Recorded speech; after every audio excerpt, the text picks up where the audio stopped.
안녕하세요, 시청자 여러분. 처음으로 인사를 드리게 된 40대 여자입니다. 저는 삼형제 중 제일 맏아들인 남편과 결혼해서 지금은 오순도순 행복하게 화목한 가정을 이루며 살고 있습니다. 하지만 온 가족이 하나 되어 지내게 된 지는 오래되지 않았습니다. 서로 켜켜이 묵은 오해들이 있기도 했고 시기 질투하는 행동들이 있기도 했었어요. 물론 한평생을 남으로 살아온 사람들이 가족이라는 틀로 갑자기 묶이게 되니까 그런 모습이 나올 수밖에 없긴 하겠지만요. 현명하게 또 깔끔하게 모든 오해를 풀고 대처를 했던 저희 가족의 지난 이야기를 한번 풀어보려고 합니다. 그럼 지금부터 제 시집살이 아닌 시집살이 이야기를 한번 시작할게요. 끝까지 재미있게 들어주시면 감사하겠습니다.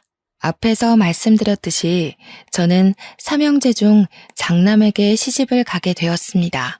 아들만 줄줄이 셋인 집이고 딸이 귀한 집이라면서 시부모님이 저 결혼할 때 제발 손녀딸 한번 안아보는 게 소원이라고 하셨어요. 저는 소원이라고까지 오바해서 말씀하실 필요가 있나 싶었는데 동서들도 줄줄이 아들만 낳았더라고요. 어쩐지 저 결혼할 때 손 꼭 잡고 딸 이야기만 하신다 싶었죠. 우리 남편이 저랑 유학 시절에 만나서 공부를 마치고 결혼을 하게 된 케이스라 삼형제 중에서는 가장 늦게 결혼을 하게 되었습니다. 다행히 시부모님께서 순서에 상관없이 짝만 맞으면 빨리 결혼해라 주의였기에 장남이 장가를 못 갔음에도 둘째 서방님, 셋째 서방님 모두 일찍 결혼을 하셨어요. 동서들은 그러니까 시부모님과 저와 훨씬 오래된 사이고 사이도 좋았습니다. 저희 시모가 항상 며느리들이 최우선이다 하시면서 배려도 많이 해주시고 챙기기도 많이 해주셨거든요. 저희 남편의 공부가 끝나질 않아서 저희는 결혼식만 후다닥 한국에서 치르고 다시 해외에 돌아가서 남편의 공부를 끝마칠 때까지 있었어요. 명절이라고 한국에 들어갔다 나왔다 할 형편도 그때는 되지 못해서 시댁 식구들이랑 친하게 지낼 수 있는 시간이 확실히 부족하긴 했습니다. 그래도 요즘은 휴대폰이 워낙 좋으니까 가족 단톡방이라는 게 존재하는 덕분에 그럭저럭 한국살의 이야기도 들을 수 있었고 시댁 행사도 들을 수 있었어요. 시부모님은 건물을 두 채 가지고 계신 분들이셨는데 한 개는 상가 건물이셨고 한 개는 주택이라서 상가 건물에서 수익이 좀 나는 정도였습니다. 그런 이야기들을 단톡방으로 듣고 있으니 저도 빨리 한국에 가서 얼굴 마주하고 이야기를 나누고 싶었어요. 워낙 단톡방에서도 동서들도 시부모님과 허물없이 이야기를 하다 보니까 좀 부럽더라고요. 둘째 동서는 의젓하게 의견들을 조합해서 어디 여행이라도 갈라치면 계획을 짜는 사람이었고 막내 동서는 애교가 많은 타입이었습니다. 저는 워낙 조용조용한 성격이라 확실한 캐릭터를 가지고 있는 동서들이 부러웠죠. 남편과 제가 만나게 된 이야기를 잠깐 하자면 우리 남편은 대학원을 진학한 인재였고 당연한 수순으로 유학길을 밟은 엘리트였습니다. 저는 대학을 졸업하고 취업도 되지 않고 삭막한 대한민국에서 벗어나 자유를 찾아보고자 워킹 홀리데이를 신청해서 외국으로 왔고요. 워킹 홀리데이로 왔으니 고삐 풀린 망아지처럼 놀다가도 낮에는 레스토랑에서 아르바이트를 하며 돈을 모았어요. 그때 남편은 제가 일하던 레스토랑에서 늘 점심을 먹었습니다. 그 동네가 한국 사람들이 잘 없기도 하고 남편은 매번 같은 메뉴만 먹던 사람이라 좀 궁금해졌어요. 생긴 것도 꽤 멀끔하고 늘 신문이나 영어가 잔뜩 쓰여있는 책을 읽던 남편에게 조심스럽게 이야기를 걸었고 어느 날부터는 점심을 저와 함께 먹게 되었습니다. 자상한 면모가 넘치던 남편에게 제가 홀딱 반해버렸고 저희는 결혼을 꿈꾸게 되었죠. 남편의 동생들, 그러니까 서방님들은 일찌감치 회사에 다니고 있었고 다복한 가정을 꾸리라는 시부모님의 염원대로 결혼도 일찍 했더라고요. 당시 갓난아기이던 조카들을 보여주는데 어찌나 귀엽던지. 저도 남편의 아이를 낳으면 이런 모습의 아이가 태어날까 꿈도 꾸게 되었습니다. 아무튼 이미 동서가 둘이나 생긴 마당에 잘 지내봐야겠다고 생각하면서도 시차 때문에 자주 연락을 할 순 없었어요. 저희가 잠깐 한국에 2주일 정도 나가서 결혼식만 딱 올릴 때 그때 만나 밥 한 번 먹고 인사하고 한 게 가족 만남의 끝이었습니다. 저희 부부는 아예 해외에서 둥지를 틀려고 마음을 먹었어요. 한국에 1년에 한두 번 나가면 되지 않을까 싶었고 남편과 제가 이미 해외 생활을 꽤 했기 때문에 나쁘지 않은 결정이라고 생각했습니다. 남편은 학생 신분으로 있었지만 비자 처리가 오히려 좋았고 저는 남편의 배우자로 비자를 얻게 되었거든요. 이대로 취직하면 영주권 받는 것도 어렵지 않다고 해서 저희는 외국 기업의 연구실을 알아보았어요. 그런데 그때 한국에 있는 유명한 제약회사에서 남편에게 개인 연구실을 주겠다는 제안이 온 겁니다. 제품 개발에 참여하면서 개인 연구실을 주고 연봉도 꽤 좋은 조건으로 맞춰주겠다고 했어요. 그때 저희는 조금 고민이 되더라고요. 외국 기업이 좀 더 자유로운 사내 문화가 있지 않을까? 지금 와서 한국에 가면 우리가 적응할 수 있을까 하는 고민들이요. 그런 고민들이 무색하게 제가 임신을 했다는 사실을 알게 되었고 남편은 서둘러서 한국으로 들어가기로 결심을 했습니다. 하지만 학교에서 하던 연구까지는 마치고 돌아가야 한다는 조건이 있었기 때문에 만삭 때쯤에나 한국으로 들어갈 수 있게 되었어요. 6개월이 넘는 시간 동안 남편은 일을 빨리 마치기 위해 열심히 밤샘 연구를 하게 되었고 저는 태교에 집중했습니다. 한국에 있는 조리원이 좋다고 하던데 엄마한테 예약을 해달라고 연락도 하고요. 몇 년 만에 한국에 가는 건지 설레는 마음으로 디데이를 세기도 했습니다. 하지만 모든 게 계획대로 착착 움직여지지는 않죠. 임신 8개월쯤 드디어 귀국 일주일 남겨두고 뱃속의 아이가 뭔가 잘못된 건지 배가 너무나도 아파오기 시작했습니다. 서둘러 응급실로 향했고 조산으로 아이를 낳게 되었습니다. 한국말로는 팔싹동이라고 하죠. 아이가 조금 작게 태어난 탓에 인큐베이터 안에서 몇 개월을 더 지내야만 했어요. 당연히 귀국은 미뤄지게 되었고 출생신고도 외국에서 하게 되었습니다. 몸조리를 하고 아이가 장시간 비행을 할 수 있는 체력이 올 때까지 기다리느라 6개월을 더 외국에서 보내야 했어요. 당연히 부모님도 시부모님도 너무나도 안타까워하시면서 아이와 산모가 건강하게 비행할 수 있을 때까지 기다려 주셨습니다. 가족들이 그렇게 저희 편에서 이야기를 해주실 때마다 오히려 죄송스럽더라고요. 몇 년 만에 돌아가는 건데 얼마나 기다리셨을까 싶어서요. 그리고 남편을 스카우트한 회사도 걱정이 되었죠. 당장 6개월이라는 시간이 밀리게 되었으니까요. 하지만 남편의 회사에서도 미뤄진 우리의 귀국을 기다려 주시기로 했습니다. 지역 특성상 아이의 출생 신고를 더는 미룰 수 없어 외국 국적을 가지게 된 게 조금 까다롭긴 했지만 한국으로 간다는 사실이 너무 설레어서 다 괜찮았어요. 거기다가 저희 아이의 성별이 딸이었거든요.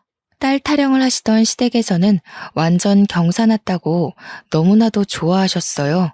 물론 저희 집에서는 그래도 장남인데 아들을 낳아서 대를 이어야 하는 거 아니냐고 좀 서운해하셨지만 저희 집 대를 잇는 것도 아닌데 왜 그러냐 하고 말았죠. 알고 보니 시부모님이 딸을 원하셨던 걸 모르셔서 제가 미움받을까봐 그런 생각을 하신 거라고 하더라고요. 동선의 아이들이 전부 다 아들이었기 때문에 이 집안의 유일한 딸이 제 아이였습니다.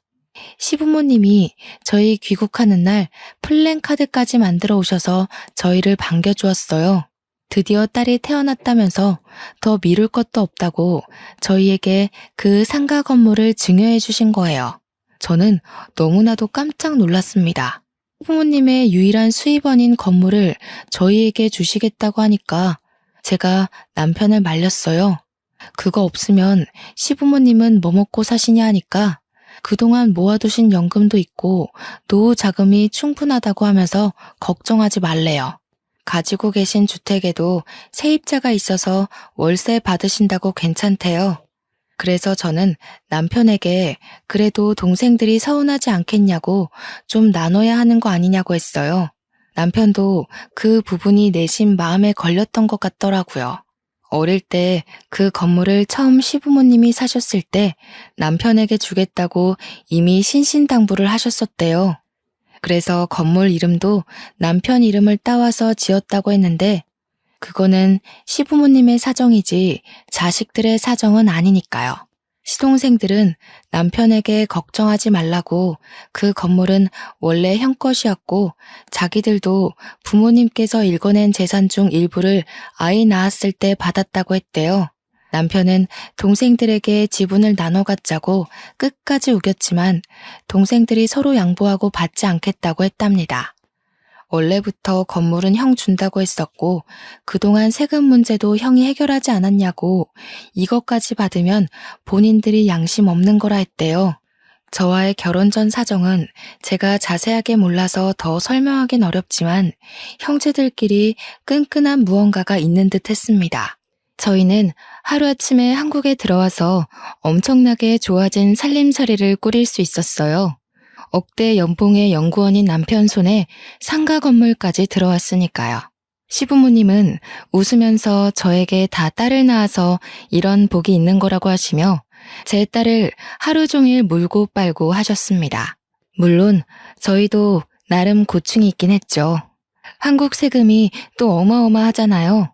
증여세가 부담되긴 했지만 남편이 해외 연구실에서 모은 돈과 연봉도 좋으니 대출을 좀 받아서 처리했습니다. 어여쁜 딸도 있고 든든한 남편도 있고 보고 싶었던 부모님도 있고 새로 생긴 시댁 식구들까지 있으니 한국이 너무 좋았습니다. 파트타임 아르바이트를 하지 않아도 되고 생활비를 펑펑 써도 넉넉하게 살 수 있었으니까요. 물론 월세의 일부는 시부모님께 용돈으로 드리기도 했지만 그래도 통장에 쌓이는 돈은 무시할 수 없었어요. 상가 건물이 강남에 있었던 것도 아니고 중랑구에 있었는데도 주변 인프라가 좋아서 그런지 비어있는 공실이 없었습니다. 그 덕에 꼬박꼬박 쌓이는 월세가 저의 기분을 배로 더 좋게 만들었어요. 한국에 들어와서 처음으로 맞이하는 시댁 식구들끼리의 식사 자리가 마련되었어요. 시댁에서 밥을 먹자 하셔서 시댁으로 갔는데 둘째 동서가 저를 엄청 환한 얼굴로 맞이해 주더라고요. 시부모님의 인성이 좋아서 그런 건지 다른 가족들도 전부 인성이 좋구나 하는 마음으로 저도 활짝 열고 다가갔습니다. 물론 셋째 동서가 예쁨을 많이 받아서 철이 덜 든 건지 저를 좀 불편해한 듯해 보였지만 낯가림이 심한 성격인 것으로도 보였습니다. 저한테만 은근 뜨뜨미지근하게 구는 것이 아직 덜 친해져서 그런가 보다 하는 생각이 들었거든요. 저한테 둘째 동서가 다가오더니 저희 시댁 가풍을 좀 알려드릴게요 하면서 이것저것 말을 해주더라고요. 제사는 설이랑 추석에만 간단하게 드리고 김장은 다 같이 한다고 시부모님 생신 때는 가족들끼리 여행을 간다고 했어요. 제가 고마운 마음에 이렇게 친절하게 말해줘서 고맙다고 했더니 셋째 동서가 저를 쓱 보고는 근데 그런 건 미리미리 알아두셨어야죠 하는 게 아니겠어요? 동서들이 저랑 1살, 2살 이렇게 차이가 나거든요. 나이 차이가 별로 안 나니까 일부러 나한테 뻗대는 건가 하는 생각도 조금 들었습니다. 그러더니 둘째 동서가 저한테 그동안 큰형님 자리가 공석이었어서 자기가 고생을 했다는 게 아니겠어요? 그러면서 셋째 동서가 자기가 고생했던 게 마음 쓰여서 일부러 형님한테 저러는 것 같다고 신경 쓰지 말라고 했습니다. 제가 잘 타이를게요 하더니 둘이서만 속닥속닥 하는 거예요. 뭐 그런가 보다 하고 신경 쓰지 않으려고 했는데 그래도 가족이고 앞으로 평생 봐야 할 사이니까 그냥 무시하기도 꺼림칙하더라고요. 제가 공석이었다고 힘들었다고 하는 말이 이제 와서 큰형님 자리 얻었다고 뻗대지 말라는 소리로 들렸으니까요. 제 성격이 베베 꼬인 건 아니었는데 그렇게 들렸어요. 같이 밥 먹는 자리에서 시모가 제 딸을 엄청나게 챙겨주셨어요. 8개월밖에 안 된 아기다 보니까 계속 안아주고 업어주고 하시면서 제 딸 얼굴 보느라 밥도 제대로 못 드시는 겁니다. 그게 불편해서 제가 안고 있을 테니 식사하시라고 했는데 이때 아니면 언제 보냐고 저보고 밥 먹으라고 하시더라고요. 솔직히 애 때문에 밥을 제때 못 챙겨 먹을 때가 많아서 시부모님이 계속 아이를 봐주시니까 너무 편했어요. 저한테 막 이렇게 폭 안기는 애기는 처음이라면서 애가 어쩜 이리 순하니 하시는데 셋째 동서가 불쑥 끼어들었습니다. 저희 아들도 폭 안기는 맛이 있다고 좋아하셨잖아요. 그러니까 시모가 민망해하면서 알지 알지 하시는데 제가 다 민망했어요.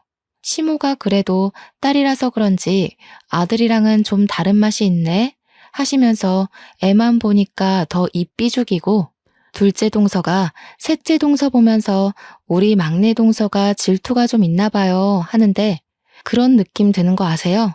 자꾸 저만 빼고 자기들끼리 웃고 떠들고 하는 그런 느낌이요. 둘째 동서가 제 편을 드는 척하면서 막내 동서만 챙기는 딱 그런 느낌이 들었습니다. 근데 시동생들은 뭐 아무것도 모르고 밥만 먹고 있고 우리 남편도 별 대수롭지 않게 생각하면서 밥만 먹으니까 제가 말로만 듣던 시자가 붙으면 무조건 기피하고 보는 예민한 성격인가 하는 오해도 들고 딱 이 화목한 가족들 안에 저만 끼지 못하는 그런 예민한 사람이 된 기분이었습니다. 그렇게 밥을 먹고 다 정리하고 과일을 먹으면서 이런저런 유학생활 이야기를 하고 있는데 동서들 아들들이 전부 4살이거든요. 우리 아기는 8개월이니까 이제 기어다니는 수준인데 우리 딸한테 와서 장난감 칼을 위험하게 확 들이대는 거예요. 제가 놀래서 저도 모르게 조금 큰 소리로 어머, 그러면 안 돼. 우리 애는 아직 그런 거 가지고 놀 수 있는 나이가 아니야. 하고 말했어요. 그러니까 셋째 동서가 저한테 오더니 조용히 말해도 다 알아듣는 애들인데 왜 그렇게 큰 소리로 이야기를 하냐는 거예요. 자기 아들 놀래서 얼어붙은 거 안 보이냐고 저한테 막 뭐라고 하더라고요. 그러니까 둘째 동서가 또 은근히 끼어들어서 아직 형님이 애 키운 지 얼마 안 돼서 잘 모르시나 봐. 이러는데 얄밉더라고요. 거기서 끝났으면 몰라도 한마디 더 덧붙이는데 이제라도 우리가 찬찬히 알려드리자 하는 겁니다. 아니 이게 애 키우는 법을 몰라서 생기는 일은 아니잖아요. 둘째 동서가 조카들을 불러오더니 애기가 남동생 같아 보여도 여동생이니까 칼 들고 장난치지 말자? 이러는 거 아니겠어요? 제가 기가 막혀서 저도 모르게 허! 하고 숨을 뱉었습니다. 교묘하게 우리 딸 얼굴을 가지고 감놔라 배놔라 하는 꼴 아니냐고요. 제가 얼마나 어이가 없던지 진짜. 그 자리에서 아무 말도 못한 제가 바보 멍청이 같고 분해 죽겠더라고요. 참다 집으로 돌아와서 남편을 붙잡고 이야기를 했어요. 이상하게 동서들이 나를 싫어하는 것 같다고 하니까 남편이 저한테 그래? 그런 일이 있었어? 하더라고요. 무심해도 그렇지 시댁 한복판에 나를 던져놓고 챙기지도 않냐고 하니 미안하다고 하면서 다음부터는 자기가 잘 지켜보겠대요. 그 말 자체가 오늘은 아무 일도 없지 않았나? 하는 듯한 느낌이었습니다. 점점 내가 진짜 예민해서 그런 건가 다들 아기가 있는 건 아닌가 보다 그렇게 결론이 나더라고요. 제 속이 갈팡질팡하니까 너무 찜찜하기도 하고 그렇게 시간이 조금 더 흐르니 추석이 다가왔어요. 우리 아이랑 같이 시댁에 먼저 가기로 했습니다. 남편은 급한 일이 갑자기 생기는 바람에 조금 늦게 연구실에서 출발한다고 하길래 저는 점심때쯤에서 시댁에 먼저 갔어요. 제사를 간단하게 지낸다고는 했지만 그래도 음식을 하는데 제가 손 놓고 보고만 있을 순 없으니까요. 그런데 시댁에 아무리 배를 눌러봐도 아무 기척도 없고 문도 열어주지 않는 겁니다. 시모에게 전화를 해봐도 무응답이고 동서들도 제 전화를 받지 않았어요. 연구실에 있는 남편에게 전화해봐야 조금만 기다려봐. 장 보러 가셨나? 하는 말만 돌아오고요. 그렇게 1시간을 넘게 기다리니 시모에게 전화가 오더라고요. 저 문 앞에서 기다리다가 아무 기척도 없어서 근처 카페에 왔어요. 하고 말씀을 드리니까 시모가 화들짝 놀라시는 거예요. 오늘 늦게 온다고 하지 않았니? 잠깐만 기다리렴 하시더니 동서들이랑 우르르 집으로 오시는데 목욕 바구니를 들고 계셨어요. 셋째 동서가 저한테 아니 왜 벌써 오셨어요? 늦게 오시는 줄 알았는데 이러더라고요. 집에서 애 키우시면서 늦는다고 통보하셨길래 친정 갔다 오시는 줄 알았다고 은근히 비꼬면서 이야기하는 겁니다. 제가 분명 둘째 동서가 몇 시쯤 오냐고 미리 전화가 왔었기에 점심때쯤이면 갈 수 있을 것 같다고 했거든요. 아이 11시쯤 낮잠 한숨 재우고 갈 거라고요. 저도 참기 힘들어서 둘째 동서한테 내가 점심때쯤 간다고 했잖아 동서 이러니까 자기네들은 오전에 이미 모였대요. 저한테는 몇 시에 오냐고 물어만 봤지 몇 시에 모일 거라는 이야기는 안 했거든요. 이것저것 하다 보니까 시간이 벌써 이렇게 된지 몰랐다고 미안하다고 하는데 얼굴은 하나도 미안한 표정이 아니었습니다. 시모는 그제야 저한테 미안하다면서 동서들이 제가 늦게 온다고 이야기를 해둔 터라 생각 없이 목욕탕에 다녀왔다고 하셨어요. 이게 뭐 시모의 잘못은 아니니까 제가 괜찮다고 하긴 했는데 느낌이 딱 쎄하게 오더라고요. 저만 빼놓고 목욕탕에 가서 자기들끼리 의리를 다지기 위함인가 그런 큰 그림인가 싶었어요. 시모가 매번 모이면 목욕탕에 간다면서 다음에는 같이 시간 맞춰서 가자고 하셨습니다. 동서들은 목욕 바구니도 시댁에 두고 다닌다면서 저보고도 준비를 해오라고 했어요. 그래서 저는 그냥 알겠다고 대답을 했죠. 다음에는 꼭 껴달라며 일부러 애교스럽게 이야기를 했습니다. 근데 그때 셋째 동서가 쓱 끼어들어서 제 눈을 딱 마주치고 이야기를 하더라고요. 큰형님은 외국에 오래 계셔서 같이 목욕하는 문화가 불편하신 거 아니에요? 그래서 늦게 오신다는 줄 알았는데 이러는 겁니다. 그러자 시모가 또 제 눈치를 보면서 아이고 그럴 수도 있겠네. 미안하다 미안해 하시는 거예요. 제가 일부러 애교 있게 다음에 껴달라고 했는데 대놓고 싫다는 식으로 말을 하니까 그것도 제 핑계를 대면서요. 제가 외국에서 오래 있었다고 해봐야 한국에서 지낸 시간보다 길진 않잖아요. 저 말 자체가 저보고 목욕탕 모임에 낄 생각하지 말라는 말로 들렸어요. 그렇게 어영부영 불편한 분위기 속에서 제사 음식을 하고 저녁 준비도 했어요. 남편이랑 시동생들도 전부 모인 자리에서 다 같이 저녁밥을 먹는데 저희 애가 다다음 주에 돌이었거든요. 그래서 돌잔치 이야기가 나왔습니다. 셋째 동서가 또 핀잔 주듯이 요즘 누가 돌잔치를 하냐면서 형님네 하실 거예요? 하고 묻더라고요. 그러면서 둘째 동서랑 또 서로 짝짝꿍이 맞아가지고는 자기네 때는 크게 잔치를 여는 게 유행이었다지만 요즘은 직계 가족끼리만 모여서 조촐하게 하는 게 유행이라 하더군요. 저희도 이미 직계 가족들끼리만 하려고 장소를 다 대여해둔 상황이었어요. 그래서 우리도 스몰 웨딩처럼 스몰 돌잔치를 할 거라고 했어요. 그러니 셋째 동서가 그제야 속내를 털어놓더라고요. 아, 부담되겠네. 작은 형님이랑 저랑 뭐 서로 결혼하고 애 낳고 시기가 비슷해서 선물을 주고받고 하긴 했는데 큰 형님은 저희한테 뭐 준 것도 없이 받아만 가시겠네요. 그러니까 남편이 제가 했던 말이 기억이라도 난 건지 눈살을 찌푸리면서 셋째 동서한테 한마디 하더라고요. 빈손으로 와도 아무 소리 안 할 테니까 마음이나 곱게 준비해서 오라고요. 우리 남편이 평소에 말을 예쁘게 부드럽게 하는 편인데 톡 쏴서 이야기를 하니까 다른 가족들도 전부 꿀먹은 벙어리가 됐어요. 저도 짜증이 났지만 남편이 저렇게 말해주니 고마워서 끄덕이면서 남편 편을 들었죠. 그러니 둘째 동서가 거기서 분위기를 푼답시고 한 소리가 글쎄 분위기를 더 쎄하게 만들었습니다. 그래도 형님네는 건물 받으셨으니까 평생 선물 다 받은 거나 마찬가지죠 뭐. 시부모님도 얘네가 왜 이러나 하는 눈빛으로 동서들을 보고 표정을 싹 고치시는데 둘째 동서랑 셋째 동서만 신나서 웃더라고요. 분위기가 이상해진 걸 모르는 척 하는 건지 아니면 모르는 건지 가늠이 안 갔어요. 둘째 서방님이 심상치 않은 분위기에 둘째 동서한테 다 끝난 이야기는 뭐하러 하냐고 핀잔을 주니까 둘째 동서가 아무것도 모른 척 하더라고요. 눈 동그랗게 뜨고서는 내가 뭘? 그냥 축하드린다고 이야기한 건데? 하는데 그 말에 뼈가 있다는 걸 누가 모를까요? 아무리 눈치 없는 사람이 와도 이 분위기가 나를 축하하는 분위기는 아니구나 하고 느낄 정도였어요.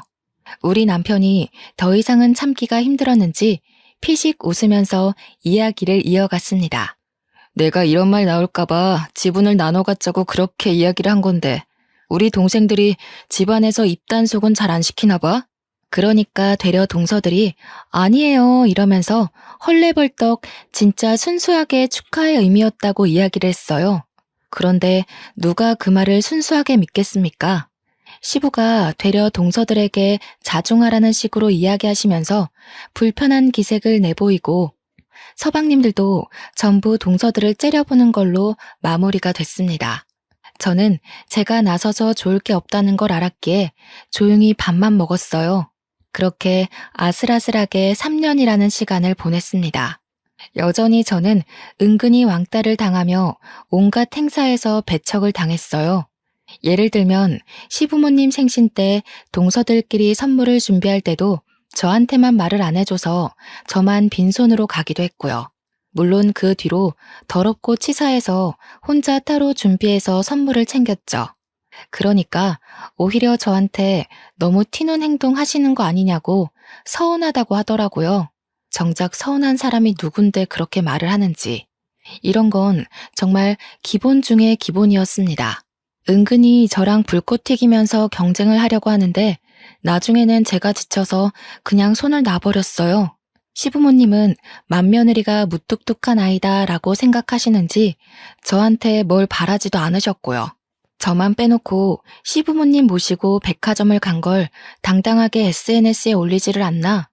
명절 때도 교묘하게 저만 시간을 다르게 불러서 목욕탕 모임에 빼버리질 않나? 우리 시모는 제가 외국 살다 와서 같이 목욕하는 걸 싫어하는 줄 알고 계속 저를 부르지 않으셨고요. 한 번은 여행을 갔는데 둘째 동서가 저한테 아무것도 준비해오지 말라고 단단히 일러두는 겁니다. 형님이 따로 뭘 챙겨올까봐 오히려 지들이 불편하다면서 만나서 장을 볼 거니까 걱정하지 말라고요. 그런데 진짜 만나서 장 볼 것만 빼고 동서들이 완전 보따리짐을 들고 왔더라고요. 저한테는 아무것도 준비하지 말라고 하더니요. 블루투스 스피커부터 시작해서 각종 게임에 술에 반찬에 집안 살림을 다 쓸어왔나 싶을 정도로 챙긴 거예요. 아무것도 준비하지 말래서 나는 그냥 몸만 왔는데 너무 가볍게 왔나 봐 미안해 하고 인사치레를 하니까 셋째 동서가 끼어들어서 말하더군요. 큰형님이 잘 모르시는 게 하루 이틀도 아니고 괜찮아요. 이런 식으로요. 저는 억울해서 진짜 눈물까지 나올 것 같았지만 꾹 참았어요. 둘째 동서가 얄밉게 저한테 큰형님이 아무거나 준비해 오실까봐 가볍게 오시라고 한 거예요 하는데 도대체 제가 뭘 잘못했길래 이렇게까지 나를 미워하나 싶었습니다. 이게 전부 저를 깎아내리는 말이라는 걸 모를 리가 없으니까요. 너무너무 열이 받았어요.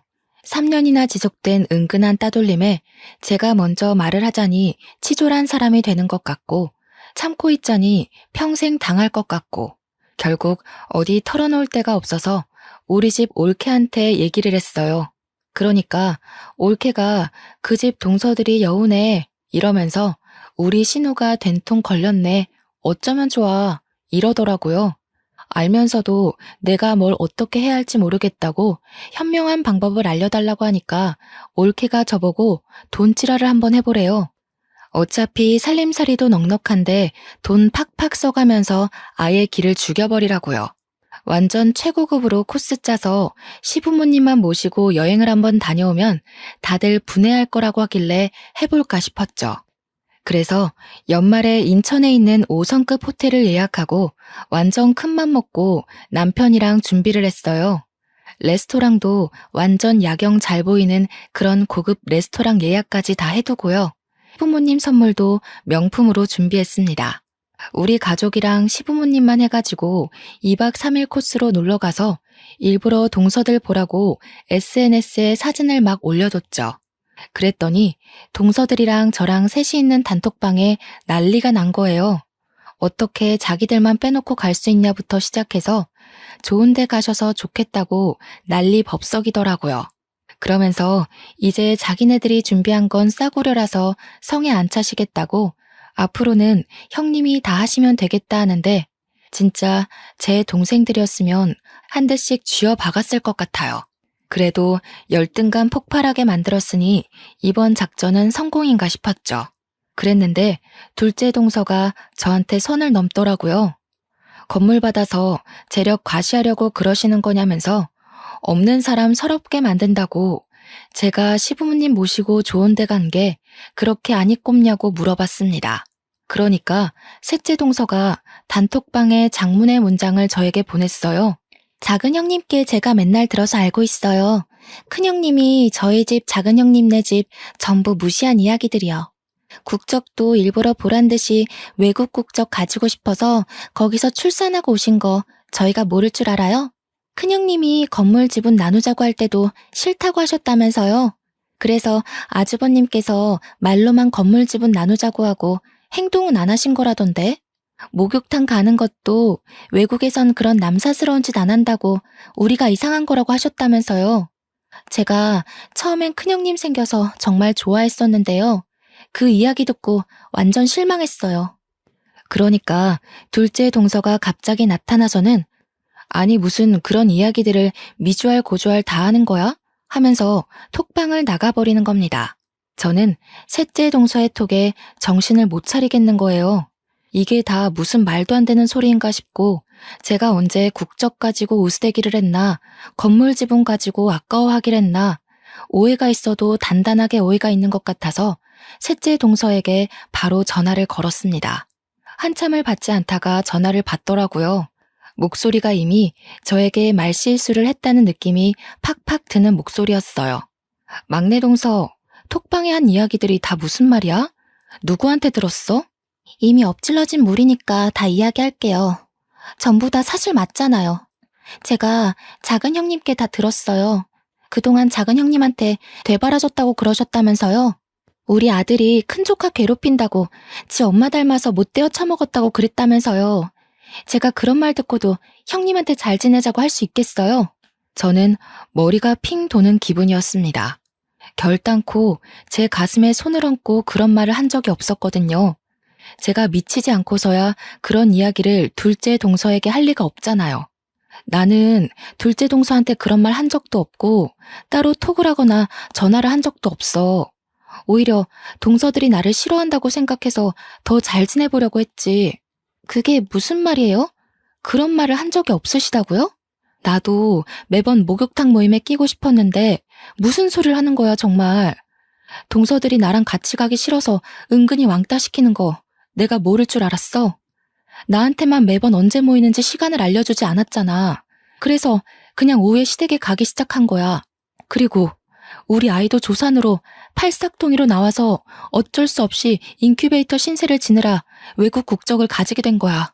이 부분은 시어머니께서 잘 설명해 주신 줄 알았는데 왜 내가 외국 국적을 굳이 가지려고 거기서 애를 낳고 오겠어. 하지만 작은 형님이 그러셨단 말이에요. 큰 형님이 저희 무시하려고 일부러 조카한테도 영어로 이야기하고 그런 거라고요. 저희 아이가 4살이 되면서 간단하게 말을 하기 시작했어요. 그때부터 남편과 저는 일부러 아이에게 영어로 말을 걸기 시작했습니다. 요즘 조기 교육이 그렇게 시작된다고 하기도 하고 저희가 나중에는 외국에 다시 나가서 살 생각이 있었기 때문이었어요. 아이 국적이 외국이기도 하고 영어를 어릴 때 친숙하게 받아들일수록 어휘력이 좋아진다고 생각했거든요. 그래서 일부러 집에서는 영어로 대화를 하고 있었단 말이죠. 아이가 양쪽 언어를 쉽게 받아들였으면 하는 마음에서 한마디로 부모 욕심이었죠. 근데 둘째 동서가 그걸 보고 셋째 동서한테 일부러 자기네 욕하고 흉보는 걸 영어로 대화하고 있는 거라고 했다는 거예요. 작은 형님이 영어를 조금 할 줄 아신다고 했어요. 저는 미용고등학교 나와서 영어랑은 담쌓고 지내서 무슨 말인지 전혀 몰랐거든요. 작은 형님이 지금 큰 형님이 우리 욕하고 있는 거라고. 대놓고 하고 싶으니까 일부러 영어 쓰는 거라고 하셨어요. 셋째 동서는 완벽하게 오해를 하고 있었던 거죠. 저는 전혀 아니라고 오해를 다 풀어주었습니다. 조카들 욕한 적도 전혀 없다고 했고 그동안 둘째 동서가 쌓아둔 이야기를 다 듣고 해명했어요. 그러니 저에게 진심으로 사과를 하더라고요. 자기가 그동안 한 사람 말만 듣고 너무나도 큰 오해를 했다면서 설에 만나서 이야기를 하기로 했습니다. 설날에 일부러 셋째 동서한테 시간을 물어봐서 일찌감치 목욕탕 모임에 끼었어요. 둘째 동서가 무척 당황해했지만 저는 완전히 무시로 일관하고 시모 옆에 팔짱 끼고는 목욕하고 와서 제사 음식도 만들었습니다. 남편들도 다 와서 돕고 있는데 제가 셋째 동서랑 잘 지내고 있으니까 둘째 동서가 뭔가 조바심이 났나 봐요. 갑자기 우리 아이의 얼굴을 진하게 바라보더니 웃으면서 이야기를 하더군요. 우리 하나뿐인 손녀가 예뻐야 할 텐데 큰일이네요. 그래도 나중에 쌍꺼풀이랑 코 수술하면 괜찮겠다. 제가 그 말에 열이 받아서 둘째 동서를 째려보았습니다. 우리 남편도 열받았는지 정색을 하고 있었어요. 셋째 동서가 맨날 나서서 싫은 소리를 하던 애였는데 둘째 동서가 다 시킨 일이었나 봐요. 셋째 동서가 말처럼 움직여주지 않으니 지가 나서서 이야기를 한 거죠. 제가 이때다 싶어서 둘째 동서에게 이야기 좀 하자고 했습니다. 그게 다 무슨 소리야? 안 그래도 셋째 동서한테 그렇게 내용을 봤다고 하더라. 그러니까 시부모님도 서방님들도 전부 다 당황해서 둘째 동서를 바라보는데 시침이 뚝 떼고 그게 다 무슨 소리냐고 오히려 화를 내더군요. 그러니 셋째 동서가 제 편을 들면서 이야기를 했어요. 작은 형님이 그러셨잖아요. 외국 국적 가지려고 일부러 원정 출산한 거다. 우리 못 산다고 무시한다. 우리가 무식한 거 알고 일부러 영어로 대화하는 거라고요. 그게 다 오해인 줄도 모르고 제가 형님을 괜히 싫어했던 거 있죠? 그러니 시모가 놀래서 둘째 동서한테 너 그게 진짜니? 이러면서 완전 화를 내시는데 둘째 동서가 울음이 터졌더라고요. 둘째 서방님도 그러고 가족들이 전부 둘째 동서만 쳐다보고 그게 진짜냐고 화를 내니까요. 시부도 나중에는 꼴도 보기 싫다고 너 나가라고 하는데 결국 둘째 동서 없는 설날을 보내게 됐습니다. 근데 그렇게 또 쫓겨나는 꼴을 보고 있자니 제 마음이 불편하더라고요. 둘이 따로 이야기를 했어야 했나, 내가 너무 가족들 다 있는 데서 이야기했나 싶어서요. 설 연휴가 지나서 주말에 남편이랑 무겁게 있는데 둘째 동서와 둘째 서방님이 집으로 찾아왔더라고요. 남편이 할 이야기 없다고 하는데 제가 일단 들어와 보라고 했어요. 그러니 그 사이에 살이 쪽 빠져서 퀭한 동서가 무릎부터 꿇고 잘못했다고 비는 거예요. 형님, 제가 괜한 질투심에 형님께 해서는 안 되는 짓을 했어요. 저희 집만 유일하게 맞벌이로 아등바등 사는 것도 자격지심이 생기고 형님 네가 건물 받은 게 너무 질투가 났어요. 여유롭게 사는 거 보고 너무너무 부러워서 그랬어요. 죄송해요. 눈물을 뚝뚝 흘리면서 이야기를 하는데 남편은 계속 팔짱 끼고 한숨이고 둘째 서방님도 죄 지은 사람처럼 고개 숙이고 있고 저도 어찌해야 할지 모르겠더라고요. 이대로 용서를 해주자니 4년 동안 은근히 왕따 당한 것도 서러웠고요. 그렇다고 그대로 복수를 해주자니 맏며느리로서 그래서는 안 될 것 같다는 생각이 들었습니다. 제가 아무 말도 하지 않자 둘째 동서가 계속 울면서 이야기를 이어갔습니다. 저도 집에서 애만 키우고 싶은데 그럴 형편이 못 되고 친정도 어렵게 살고 있어서 나갈 돈이 많았어요. 제 꿈이 작게 카페를 차려서 여유롭게 사는 건데 건물이 냉큼 형님네로 갔다고 하니까 제가 돌았나 봐요. 제가 정말 잘못했어요. 용서해 주세요. 남편은 저한테 어떻게 했으면 좋겠냐는 얼굴로 바라보고 솔직히 시부모님 앞에서 괜한 이야기를 꺼낸 저도 좀 불편했거든요. 시부가 그렇게 매몰차게 둘째 동서를 쫓아낼 거라곤 생각도 못했고요. 그래서 동서한테 솔직하게 이야기를 했어요. 지금 당장 카페를 차린다고 먹고 살 수 있겠어? 나중이라도 여유가 생기면 그때 우리 건물 1층에 가게 내줄게. 그때까지만 고생하고 앞으로는 우리 서로 얼굴 붉히지 말고 살자.